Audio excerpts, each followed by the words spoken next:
Whoa! Good day. Are you going to Norwich? No, I'm afraid not. Oh, you're heading that way? Yes, but I'm going to turn off just down the road. Oh, I thought you might cart me basket. Looks heavy. It is. I've come a long way. And I've got to get me mussels to market early to get the best price. I'm sorry I can't help you. Look, I tell you what. I'll give you a picture of my mother instead. Oh, I don't see what use that'll be. You never know. It might bring you luck in the market. Good day. Get on!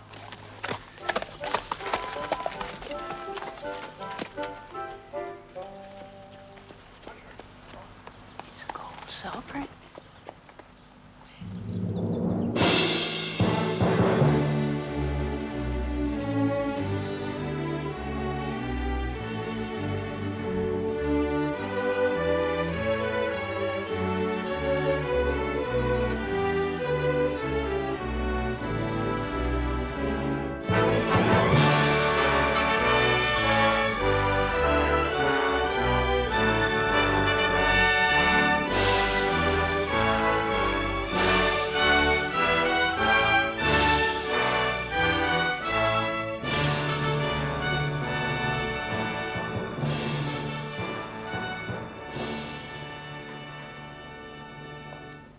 If I could only speak to the Queen. You are not well enough to travel. If we knew what the problem was, Ma'am. Bertie! Alex, you're up. How was Sandringham? Coming along splendidly. I promised the builders a bonus if they finished in time for the baby. Well, well, Lady Mac, Sir William, so it was all a false alarm, eh? By no means, sir. Dr. Gull expressly Doctors. forbade Her Royal Highness to leave her bed. I had to see you. Oh, Ma'am? no. I want to speak to my husband. I'll wait in the study, sir. Very well. But I shall return in 5 minutes to take you back upstairs. Thank you, Lady Mac. She bullies me. Oh, she loves you very dearly, as they all do. Now, what is it, Alex? You know, Lenchen, this hideous marriage. Ah, well, we can't do anything about that. But we haven't even tried. Within less than a year of becoming king, my father lost half of his country. Schleswig and Holstein, both taken from him by the Prussians. And now this Prussian who calls himself Prince of Schleswig-Holstein is to marry Elena, your own sister. Well, it's not meant as an insult to Denmark. Of course not. We're not important enough. Oh, Alex. I can't go to the Queen, but you must. Lenchen is a sweet girl. She's the kindest of your sisters. She's being forced to marry a man she does not love. Well, how do you know she doesn't? She told me. He's old enough to be her father, dull and stupid. Is that the husband that you want for her? No. The Queen must be made to understand. Will you go to her? Promise me. Very well, I'll go to Windsor. I'll do what I can.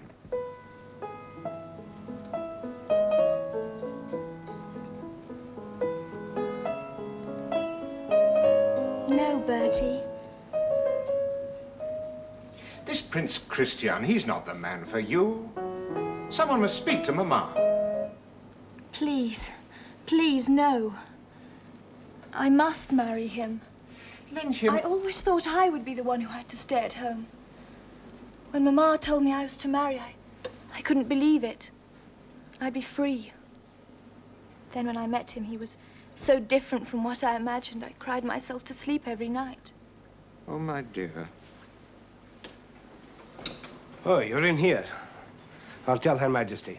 Thank you, Brown. Will you be wanting tea? No. Good. She's just had hers. I don't like that man. Oh, Mamma feels safe with him. Papa trusted him. She mustn't find us alone.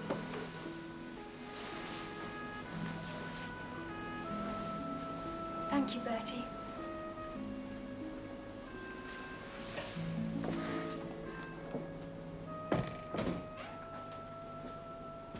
Thank you, John. How nice to see you. Mamma.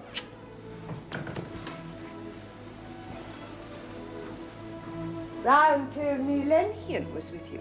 Yes. You have not been filling her head with nonsense. No, no, she was just telling me how happy she was. Splendid. She's such a sensible girl. And besides, understands the reasons for her marriage.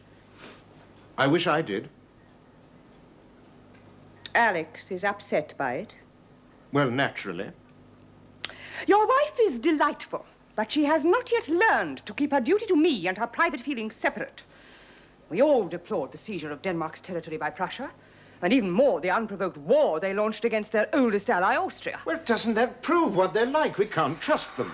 Your sister Vicky is Crown Princess of Prussia. Your sister Alice and her husband were on the Austrian side. They have had to accept defeat too. Yes. Try to remember that you are not only the son-in-law of the King of Denmark. You don't understand the problems of foreign policy. Well, how can I? I've been given no chance to learn.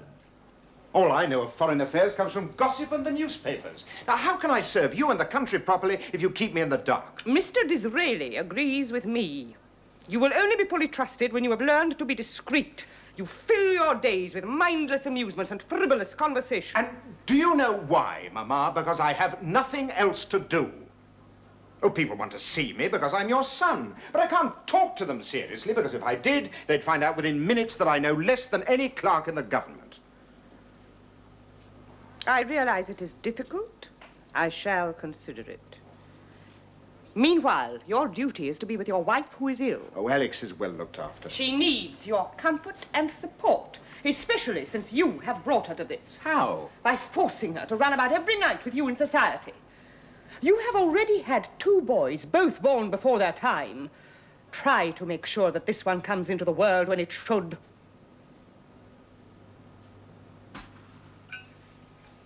Her Royal Highness expected you back before this, sir. I had things to do.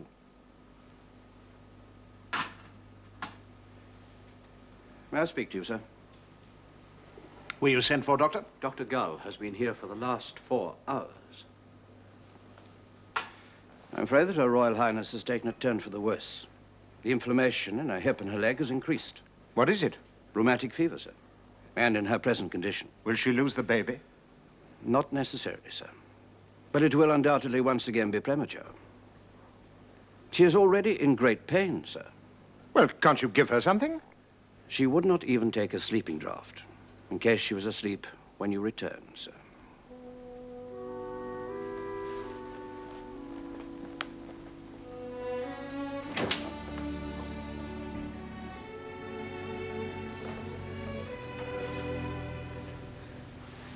Bertie. Oh, darling, I didn't know. Is it very bad? I can't hear you. The pain, is it very bad? I can bear it when you're here.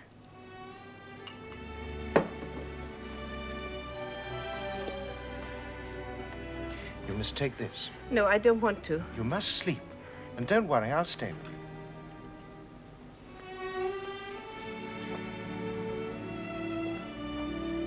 Oh. There.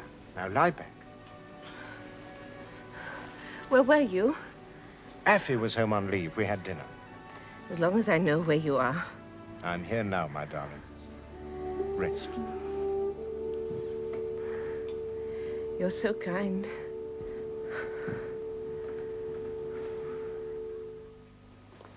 I like it when you report cabinet business to me, Mr. Disraeli. You flatter me, ma'am. No. You possess the power, like my late husband, of making problems intelligible, even interesting. I will confess, ma'am, that I tremble before an audience in the knowledge that I am to lay the thoughts of my government before so august a person as your Majesty. I think it is you who flatter, sir.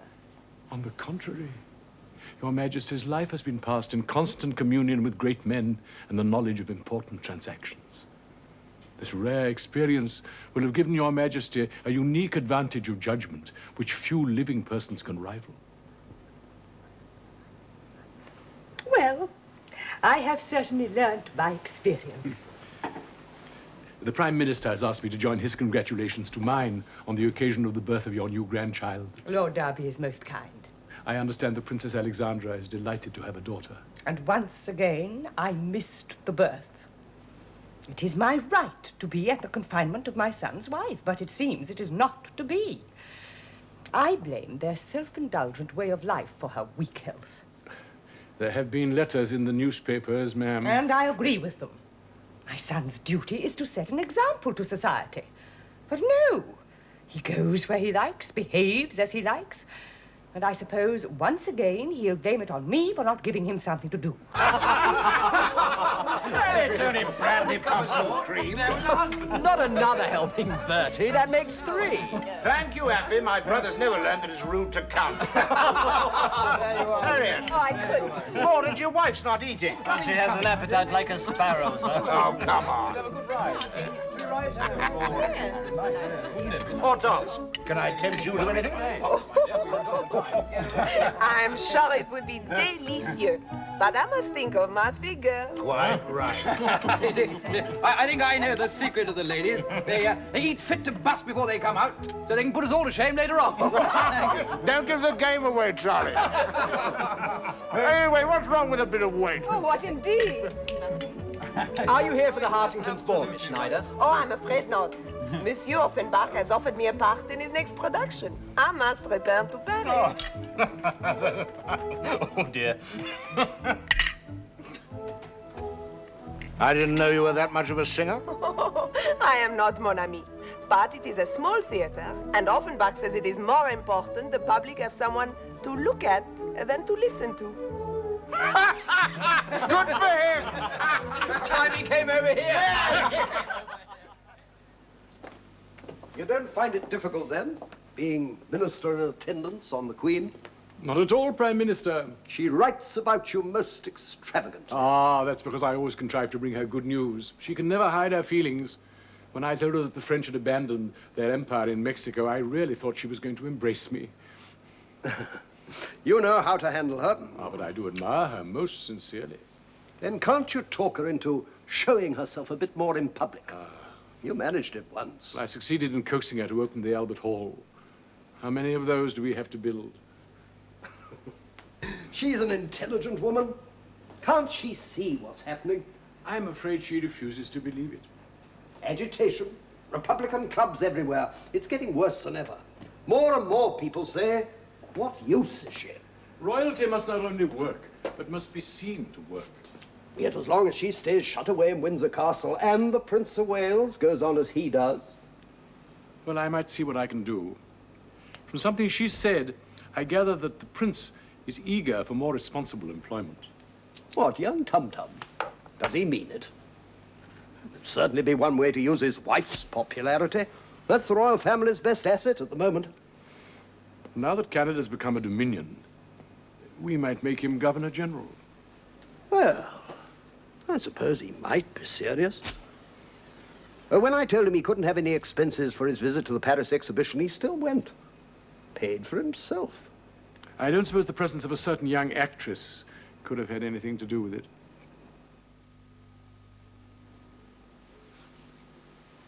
You always bring me such good news, Mr. Disraeli. So it is all settled, and the French have left Mexico. Yes, ma'am, it seems that they have abandoned their puppet emperor. Yes. Yes, I'm sorry for him. Poor cousin Maximilian. Well, he should never have got mixed up with Louis Napoleon. Do sit down. Oh, Your Majesty is most gracious. There is another matter, ma'am, more personal, concerning Your Majesty's virtual retirement. I do what is humanly possible. I understood my grief was to be respected. The Prince of Wales... No! Before you even ask, I will not give him an official post. He cannot be trusted to control his own opinions, let alone those of his wife. Dear madam, I would not presume to dictate what your relation should be to the heir. On the contrary. No. The real problem is that there is shortly to be a great military review at Aldershot, at which the presence of the sovereign is considered to be essential.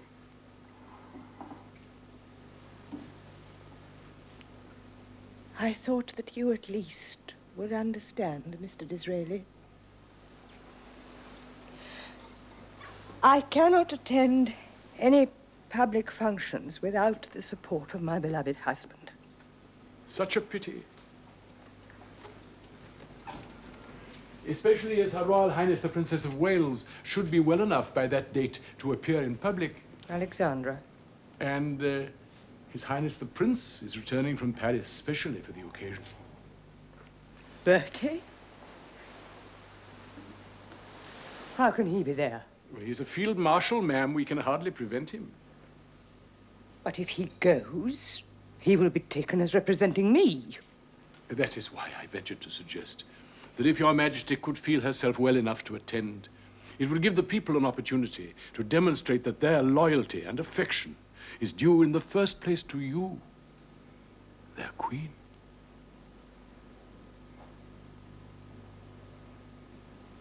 Yes.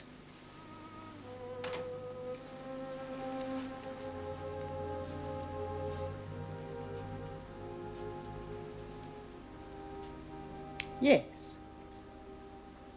I'm afraid, however, that the best laid schemes... Yes, she's declared full court mourning for the Emperor Maximilian. Yes, and now she has had the review cancelled. I can't help wishing that the Emperor had waited another week before getting himself shot. No, I'm sorry for Napoleon. I'm more sorry that I failed to get the Queen out of her seclusion. Might I speak frankly, sir? I'd welcome it. Our urgent need is to overcome Her Majesty's reluctance to appear in public. In order to tempt her, I ventured to suggest that the warmth of her reception might convince her without doubt that her personal popularity exceeds that of yourself and Princess Alexandra. I hope, sir, that you will not resent my having used you in this somewhat arbitrary way. Well, my only wish is to serve the country, Mr. Disraeli. If that's the only way in which I'm allowed to do so, I can't resent it. I am glad you have done me the honor to acquaint me with your real feelings, sir. If I may say so, our situations are not dissimilar. Like you, I too sit here waiting in the wings. I was always considered unreliable, and I am a Jew. People tell me I was foolhardy even to attempt to meddle in English politics. Oh, you may be Prime Minister soon. Possibly, but it may not last. The Tory party is weak and unpopular. However, one day, when I am more secure, I promise you I shall do all I can to be of some little use to you. And until then, eh? You must learn to be more tactful with your mother. I know, sir, you would wish me to be sincere. You must not appear to enter into competition with the Queen. That is the one thing she cannot stand. You must seem to do whatever she wishes. Oh. Anything else? And first of all, in order to gain her confidence, you must heal the breach in your own family. Well, you may be right. Mind you, it won't be easy.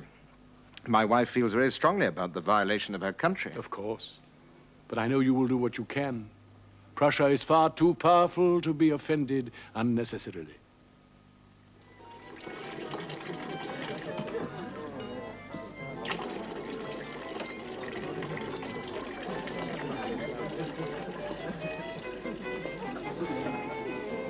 Here we are. Oh, foul stuff. Drink it up, Bertie. If it's good for me, it's good for you too. I really don't see why people come all the way to Germany just to drink soda water. I don't see why people come to Germany at all. Oh. All right, darling, it makes the Queen happy. That's worth a great deal. Skål. Oh, very well then, skål. Skål.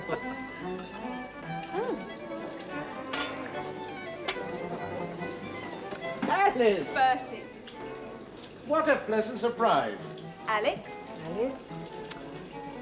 You know my old friend Charles Carrington, don't you? And Sir William Knowles? Of course. What are you doing in Wiesbaden? I heard you were here. How are you feeling now, Alex? Much better. Sit down. Thank you. I can even walk a little on 4 legs. I'm so glad. Do Vicky and Fritz know you're here? I expect so. It's just an informal visit, though. We're not calling on anyone. Here, let me get you some of this magic potion. Thank you, Bertie? I haven't noticed your trousers. Oh, yes, well, I had them ironed like that. I hate them when they're crumpled. But it makes you look fatter than ever. I thought it might start a fashion. Oh, Bertie. Deuced awkward Alice turning up like that. Why so? Surely the Princess of Her Hessen... husband fought against Denmark. Oh, yeah. And now with this family funeral over at Rumpenheim, the rest of the Danes are bound to arrive. Well, Minnie and Sasha are here already, of course. Tsarevich Alexander doesn't really present a problem, does he, sir? Sasha? No, no. No, I used to think the Russians were all devilish clever till I met him. No, it's Alex's family. They all loathe the Prussians as much as she does. So you think there might be trouble? Yeah, unless we can head it off somehow. Yeah. Since Alex got those sticks, she's more confoundedly late than ever. Come along, Sasha. Bertie. Minnie. How lovely to see you. And Sasha. You remember Charles Carrington, don't you? Mum? I thought we were going to meet at your hotel. Oh, so we were, but I knew Alex was bound to be late, so I thought we'd save time. Ah, here she is at last. Alex, my darling. Minnie! Oh, you must come and sit down.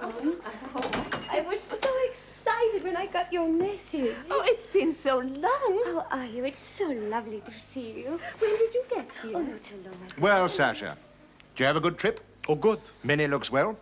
Mind you won't be enjoying the break as much as we are. All those people to meet. Oh, no people. Well, I mean, you had to call on the King and Queen of Prussia, surely. Don't you know, we were going to, but Minnie received a letter from Alex asking us not to, so we refused. I was so sorry to miss the wedding. Oh, it was good of you to let Bertie come. He was a great hit with the ladies of St. Petersburg. Yes, so everyone says. Quite a few wish to be remembered. Yes, all right, Minnie. Well, shall we go into dinner? Oh, Alex, darling, do you have to stay here? Thank you. Mother and Tyra are at Rumpenheim, and Willie. Oh, there's plenty of room. Come along, Sasha. Why don't you come and see us? Could we, Bertie? Yes, it'd do you good to be with your family for a while. You'd enjoy it. You'd come too? Well, Charlie and I have been thinking of going on to the races at Baden for a few days, but you go, my darling. We'll only be gone a week. Oh, then we can all meet again here. Oh, Alex, darling, it will be such fun. So many things to do. Sir, are we really going to Baden, sir? Yeah, it might be safer. It's better if we all get away from here.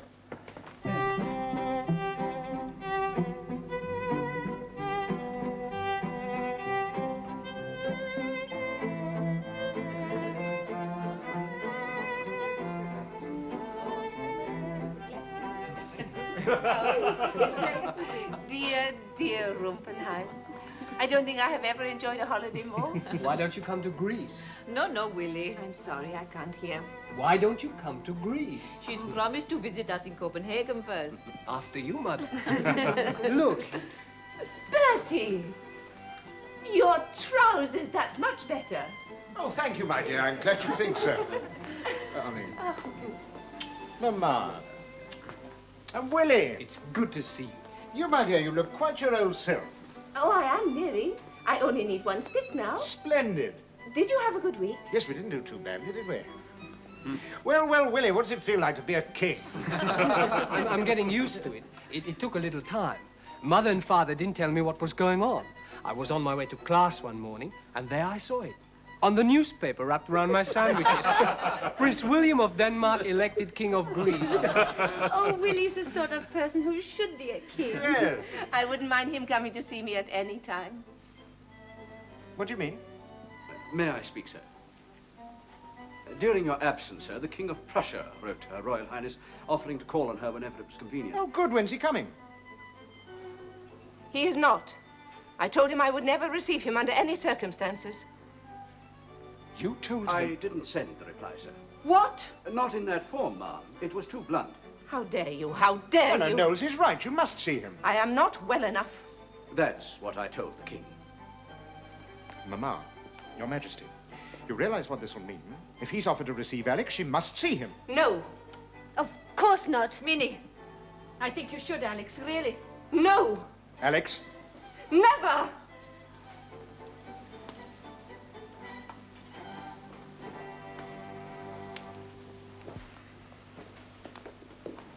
Alex, please.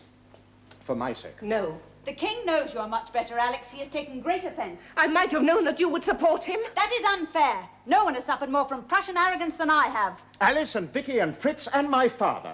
All the good that they've done from the inside will be destroyed. Now, I beg you to see him. See him yourself if you must. If I offer to meet him now instead of you, it'll be taken as a deliberate insult. It is too late for that anyway. He's right, Alex.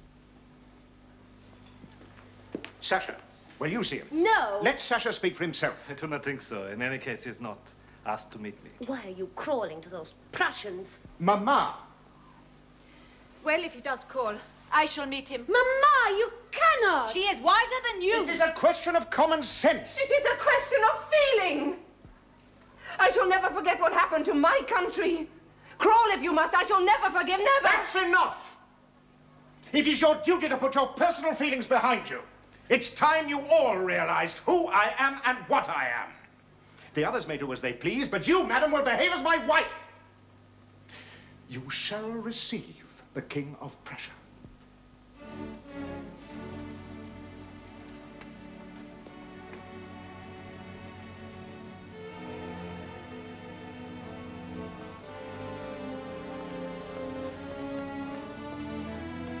Knowles, you will send a telegram to the King inviting him for breakfast tomorrow morning.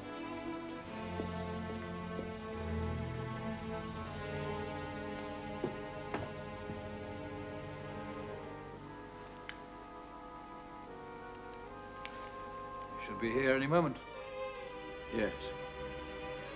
Surely with the Prince of Wales and the King of Greece to meet him at the station, he should be satisfied. I doubt it. Any sign of the others? The Tsarevich and his wife left this morning. And Queen Louise with them, in spite of her promise. Princess Alexandra?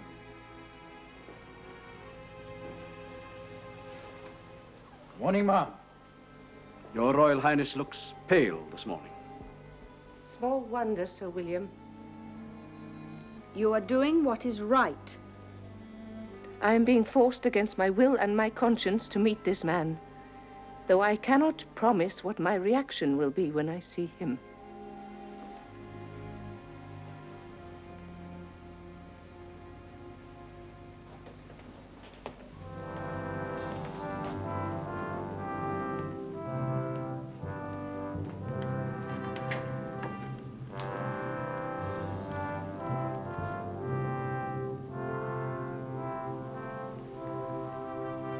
I cannot tell the pleasure of meeting your Royal Highness. I was disturbed at the reports of your illness, They were exaggerated, sir. but not the reports of your beauty. Ah, Alice, my dear. I can't tell you how grateful I am. The Queen will be very pleased. I did not do it for your mother, nor your country. I did it for you.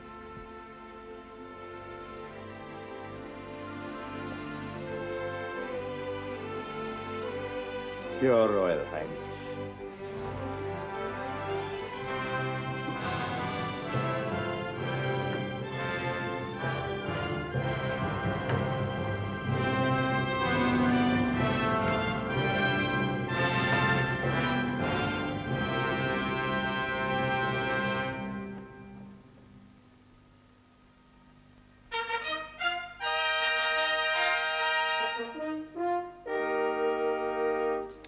Yes, I'm very pleased with you both.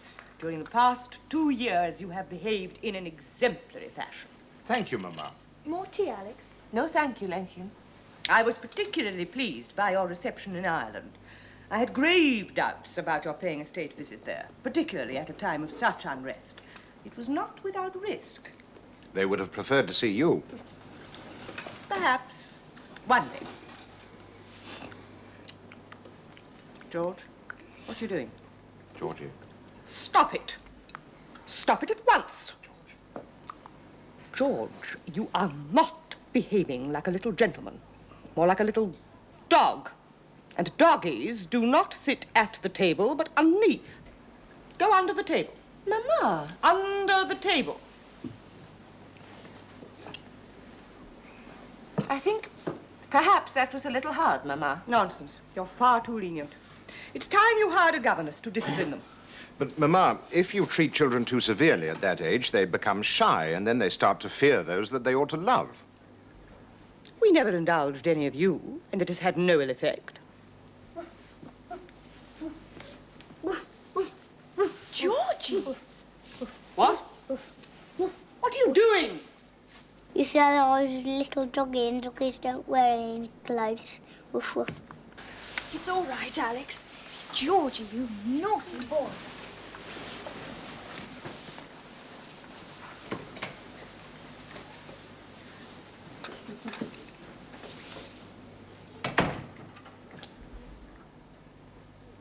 Woof, woof.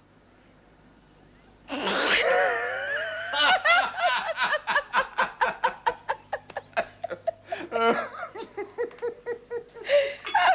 children are a joy. I never want my home to be without grandchildren.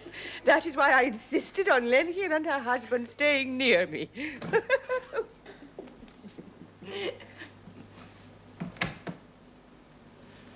Excuse me, ma'am. The Prime Minister's arrived. Oh, that dreadful man. Mr. Gladstone? Oh, come, Mamma. He's devoted to you and has a sincere desire to serve you. So you say. It seems to me a defect in our much-famed Constitution to have to lose an admirable government like Mr. Disraeli's for no question of any importance or any particular reason, merely on account of the number of votes. What? Yes, it must seem very odd. Very well, John. Half the time I don't know what Gladstone is talking about. He speaks to me as if he were addressing a public meeting. Come on, Eddie, let's go for a walk. The condition of the people of Ireland is a standing reproach to Britain.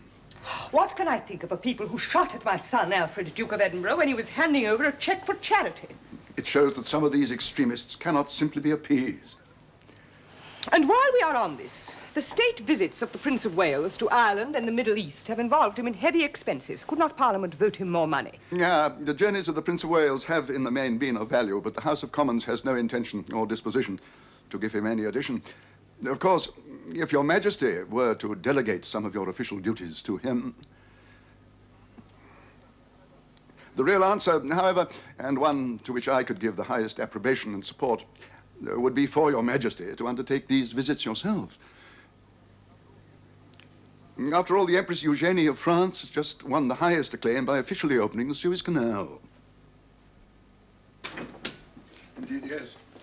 And you must be aware, sir, of the number of Republican clubs springing up. Oh, my dear fellow, some of my best friends are Republicans. Sir? The time to worry is when they stop singing God Save the Queen at the end of their meetings. I'm inclined to take the matter rather more seriously, sir. If we take it seriously, Mr. Gladstone, the danger is that it may become so. Hmm? Now, come on, why did you really come and see me?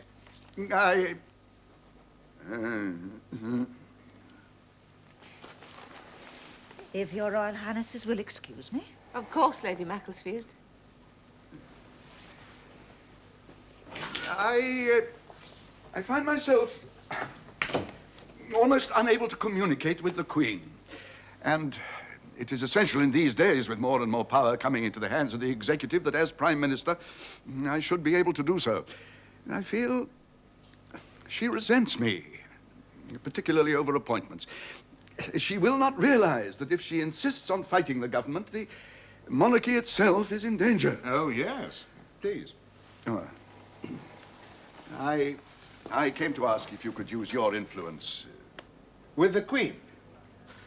Don't you know that I have no political influence, especially not with my mother? If I had, do you think that I'd be happy to live as I do? That all I want to do in life is open bridges and lay foundation stones? Have you asked her to let you do more? Yeah. Forgive me. Perhaps we can help each other. Others have tried, Mr. Gladstone. However, I'll certainly do what I can for you. Thank you, sir. I've taken up too much of your time. Not at all. Sir? We have often thought of inviting you, but we're afraid it might be misunderstood. I should have been honored. Perhaps you could bring Mrs. Gladstone to visit us. We are completely at your disposal, ma'am. Oh, Lord Carrington. Ma'am. Charlie! Sorry to barge in, sir. No, you're always welcome, you know that. Sit down. Yes. Well, I may not be this time. Oh, what's the trouble? Have you heard about the Mordens? Mordens. Yes, Harriet's had a baby. Her husband's going to divorce her. Good God. Apparently the child was born blind, and with the shock she thought it was a punishment, and so she's confessed to adultery with 3 different men, all of them friends of his.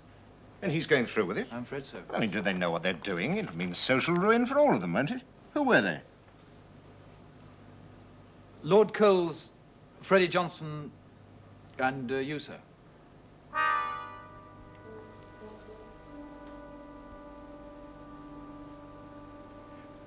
Right, I've not actually been cited as a correspondent, but I have been called as a witness. A witness? Yes, I've been sent a subpoena. To appear in court. A prince of the blood. Well, I must not stand on privilege. There's no getting out of it. Do you realize what this could mean? Do you? It has taken 30 years to restore confidence in the monarchy. And now you could destroy it in a week. I've simply been called as a witness. I haven't been accused. All that people will remember is that you were called into a court of law to answer for your conduct. Well, how bad will it be? What will happen? Well, I shall be cross-examined in court on my relationship with Lady Mordaunt. Merely on account of what she said in hysteria. Well, I wrote her some letters. I found her amusing. I should have thought even you.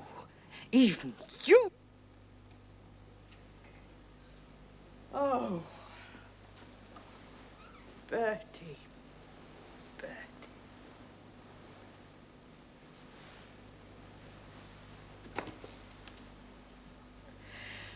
Of course you are innocent. You have no need to tell me. Only try to remember that your life is like a city set upon a hill.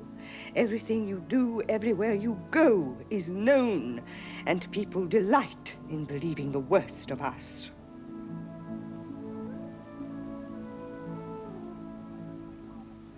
I believe you are acquainted with Lady Mordaunt, sir. Yes, I am. And you have visited her on a number of occasions. Yes, I have. At what time of day? Generally in the afternoon. Was her husband, Sir Charles, at home? No, I understood him to be in the House of Commons. Did Sir Charles Mordaunt know of these visits? I expect so. How long have you known Lady Mordaunt? Since she was a child. And has there ever been any improper familiarity or criminal act between yourself and Lady Mordaunt? Never. Completely exonerated.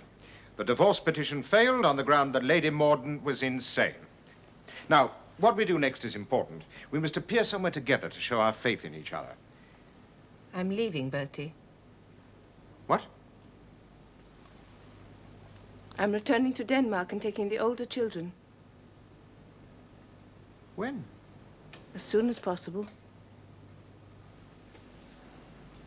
There was no truth in it, you know. You said you believed me. This time.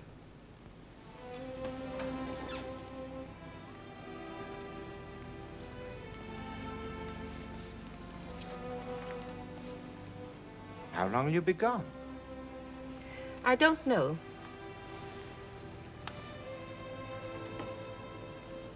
You're right. We should be seen together tonight. But tomorrow, I'm leaving.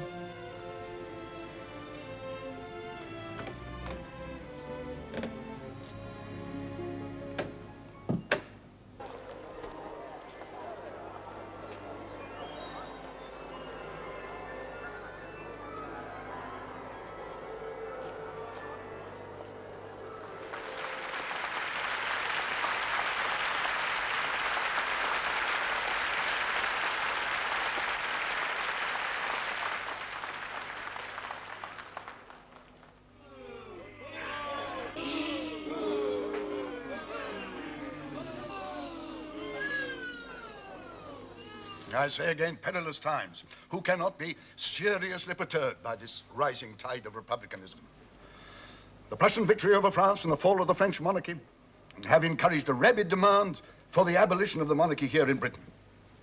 Riots, demonstrations have become commonplace. The call to abolish the throne which once merely threatened now thunders in every city in these islands. Yet, the Queen will not alter her way of life. She is no longer an object of veneration. The Prince of Wales, who could take her place, is still denied public office and his conduct called into question. The entire trouble is that the Queen is invisible and the Prince of Wales not respected. It's a more dangerous time, politically, than for many years. Louis Napoleon in exile, Wilhelm of Prussia calling himself Emperor of United Germany. Kaiser. And not only abroad, here at home, there is violent protest that the Queen will neither appear nor let herself be represented. I believe there are placards outside Buckingham Palace. Oh, yes. Vacant, these commanding premises to be sold in consequence of the late occupants' declining business. There are even some members of Parliament calling for her to be deposed. Betty, are you all right? What? Yes, I'm just a bit tired, that's all. But since you come home, my darling, I feel 1,000 times better. Your Royal Highness's return was the only good thing to have come out of the war. Mamma was quite right to send for you. It was far too dangerous for the children to stay in Denmark. I'm very happy to be back and in our new home at last. Bertie? He's been having dizzy spells. Why, you're shivering. Alice, we must get a doctor. Come. No, slowly. There, no, it's all right. Lean on me.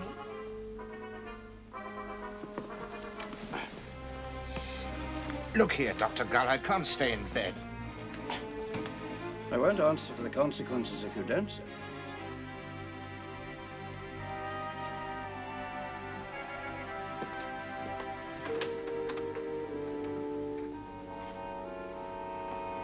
Well, Doctor? I'm very much afraid, ma'am, the Prince may have typhoid.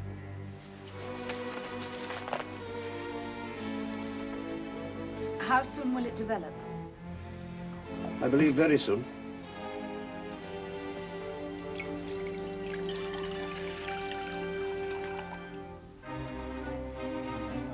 Mama, please.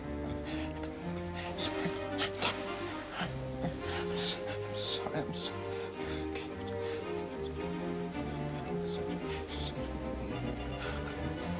Come away, Alex. No. Dr. Gull says we must not go too near him. If he's disturbed, it could be very serious. I can't hear what he's saying. It's best not to try.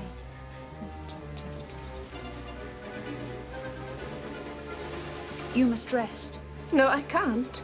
Alex, you haven't slept for days. Lie down in the dressing room, just for an hour.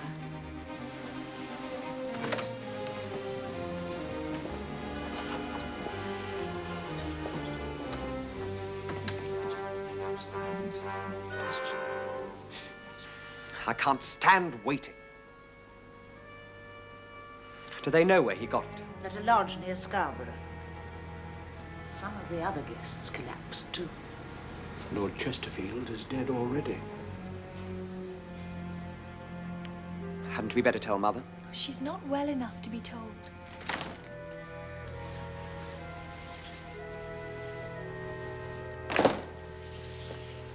He's just the same. It's heartbreaking to know there's nothing you can do. We must just leave it to Providence. Providence? There's no such thing.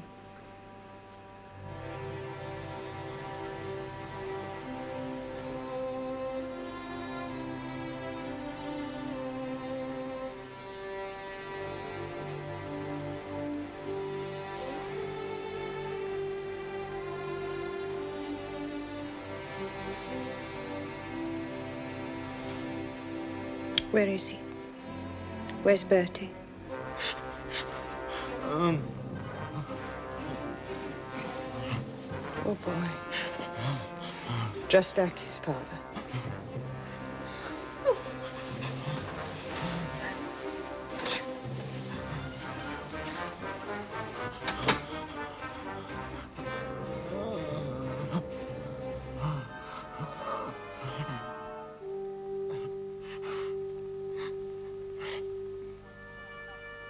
Not another bulletin.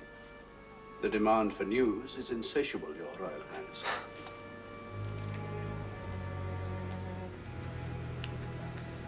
They know it is the anniversary. 10 years to the day from Father's death. That means nothing. It is fate. We must accept it.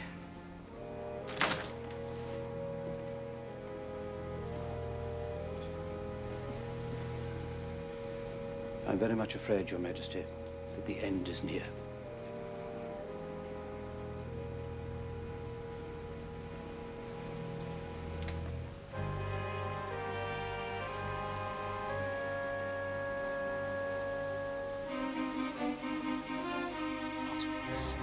Not your boy. You've broken. Did I forget your birthday? You've broken your vows when I'm king. No. I'm not your boy.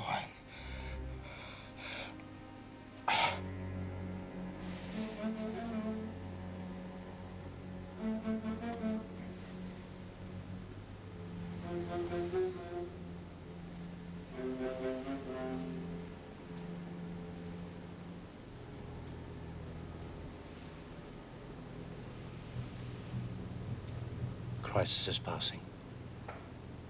I believe he'll recover.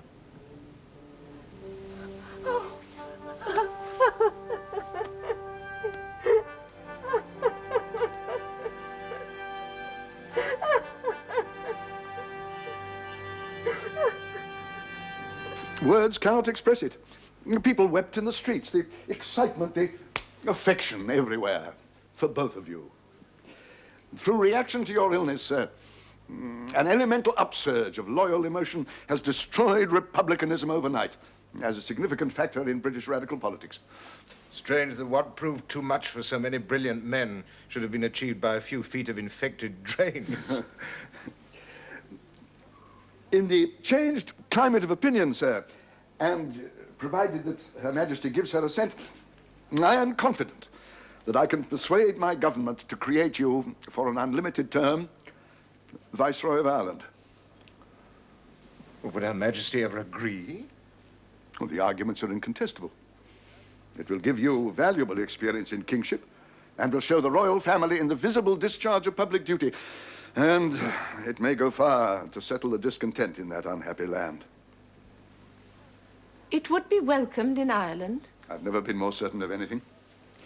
Meanwhile, the country insists on an official service of thanksgiving in St. Paul's Cathedral. I think I can assure the Princess Alexandra and yourself, sir, of the most sincere demonstration of affection ever received.